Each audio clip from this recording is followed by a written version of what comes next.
बड़ी खबर आपको बता दें, किसी भी जानकारी पर बिना सोचे समझे रिएक्ट ना करें। अफवाहें फैलाने वालों पर इस वक्त दिल्ली पुलिस की पैनी नजर है।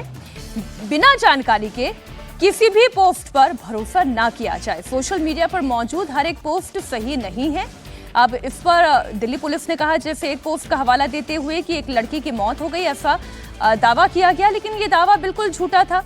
इतना ही नहीं, सोनम वांगचुक के भी कई सारे फेक वीडियोस सर्कुलेट किए जा रहे हैं, जिसमें वो बोल कुछ रहे थे लेकिन उसे डिस्टॉर्ट करके दिखा कुछ गया। इसमें एक चीज और मैं सलाह दूं, जो सर हमारे कमिश्नर साहब ने नहीं बोला कि आप जो है कम से कम ये बचें कि सोशल मीडिया पर जो पोस्टर्स को फॉरवर्ड ना करें बिना समझे। बिल्कुल ठीक, क्योंकि आजकल एक ये ट्रेंड हो गया कि आप है ना देखते हैं कि बहुत एक्साइटमेंट के साथ उसको फॉरवर्ड करते थे, जबकि आपने उसका फैक्ट चेक नहीं किया। तो कम से कम फॉरवर्ड करने से बचेंगे तो भी आप बहुत जगह बच सकते हैं। मैं एक मिसाल के तौर पर आपको बता दूं, ये सोनम वांगचुक की ही एक पोस्ट थी, और जब उन्होंने अनशन खत्म किया उसके बाद जो वो छात्रों को संदेश दे रहे थे कि हिंसा नहीं होनी चाहिए, ये नहीं होना चाहिए, उसे इतनी कारीगरी के साथ डिस्टॉर्ट करके सोशल मीडिया पर डाला गया कि एक बार को ऐसा लगा कि जैसे ये सोनम वांगचुक ही बोल रहे हैं। आजकल एआई को इतना मिसयूज किया जा रहा है ना, कि इसलिए मैं कह रहा हूँ कि उसको फैक्ट चेक किए बिना और जल्दी ना करें। ये फॉरवर्ड करने की आजकल सोशल मीडिया पर इतनी हम लोगों की आदत है कि बिना देखे और डायमेंशन हम लोग भूल रहे हैं। इस आंदोलन में निहंगों की भी एंट्री हो चुकी है। वो तो परसों ही आ गए थे। परसों ही हम लोगों ने देखा था, और ये बहुत ही खतरनाक स्थिति लेगा। इसके मैंने दो वीडियो देखे हैं सर। एक वीडियो ऐसा देखा, मैं फिर ये कह रही हूँ कि जो दिल्ली पुलिस कह रही है, मैं उनकी बात को आगे बढ़ाते हुए कि I am not endorsing any video, क्योंकि एक वीडियो मैंने ऐसी भी देखी है जिसमें वो तलवार लेते हुए आ रहे हैं, और एक वीडियो मैंने ऐसी भी देखी है जहां पर वो जो छात्र या जो युवा वहां पर नशा कर रहे थे, सिगरेट पी रहे थे या कुछ कर रहे थे, उनकी वो पिटाई कर रहे थे या उन्हें धमका रहे थे। अब ये मैं नहीं कह सकती, क्योंकि देखिए जिम्मेदारी है, इंडिया टीवी बहुत जिम्मेदारी से हर एक रिपोर्ट को। मेरा कहना है कि रिलीजियस एलिमेंट भी अब इसमें आ गए हैं, तो सरकार को संवेदनशीलता के साथ इस पूरे मूवमेंट को ध्यान में रखते हुए मुझे लगता है कि निगोशिएशन करना चाहिए, सारी चीजों को ध्यान में रखते हुए।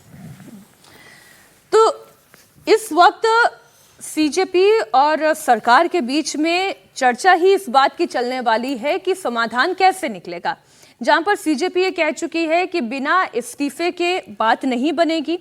सरकार ये कह रही है कि हम शिक्षा सुधार की बात तो कर ही रहे हैं, रही बात इस्तीफे की, इस बात पर बात कब बनेगी। उससे इतर एनटीए में जो सफाई होनी शुरू हो गई है, ये एक बड़ी जानकारी है। एनटीए में सफाई का सिलसिला शुरू हो चुका है। राजकुमार जी, ये जो सफाई हो रही है पहले ही हो जानी चाहिए थी, उल्टा लटकाकर सीधा कर देना चाहिए था पहले ही। देर आए दुरुस्त आए। सवाल ये है कि एनटीए बनाई किसने? इसी सरकार ने। एनटीए के लोग किसने अपॉइंट किए? इसी सरकार ने। तो आप अपनी गलती मानने में समय लगता है, क्योंकि जो कुछ किया वो आपके ही लाए हुए लोगों ने किया।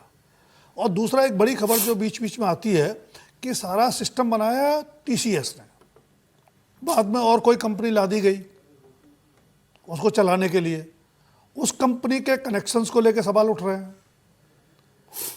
एग्जामिनेशन सेटर कौन सेलेक्ट करता है? Paper setter. तो कुल मिलाकर के मैं फिर वही कह रहा हूं कि ये सफाई तो ठीक है, जरूरी है।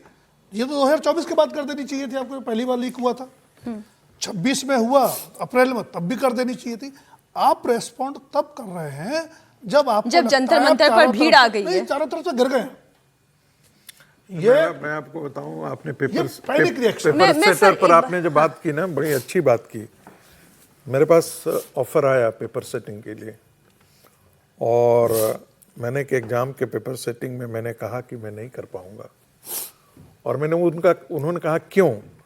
मैंने कहा आपके यहाँ से लीकेज की इतनी संभावना, इतने घपले हो रहे हैं कि मैं पब्लिक के तौर पर हम बात करते रहते हैं, हम अपने ऊपर आंच नहीं आने देना चाहते हैं।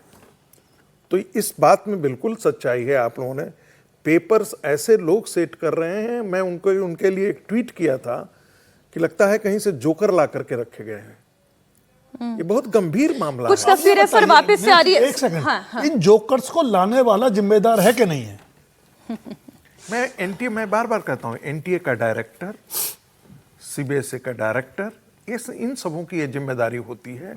मैं बार बार इसीलिए कह रहा हूं कि परमानेंट एग्जीक्यूटिव जो इनको डेली ऑपरेशंस देखता है। अच्छा, एक बात मुझे बताइए, कोई सेंटर बिक जाता है, जहां से ऐसे भी उदाहरण मिले हैं जहां से एक एक सेंटर से 300-300 लोग पास कर गए हैं, तो आपको क्या लगता है 300 लोग सारे मेरिटोरियस वहां थे?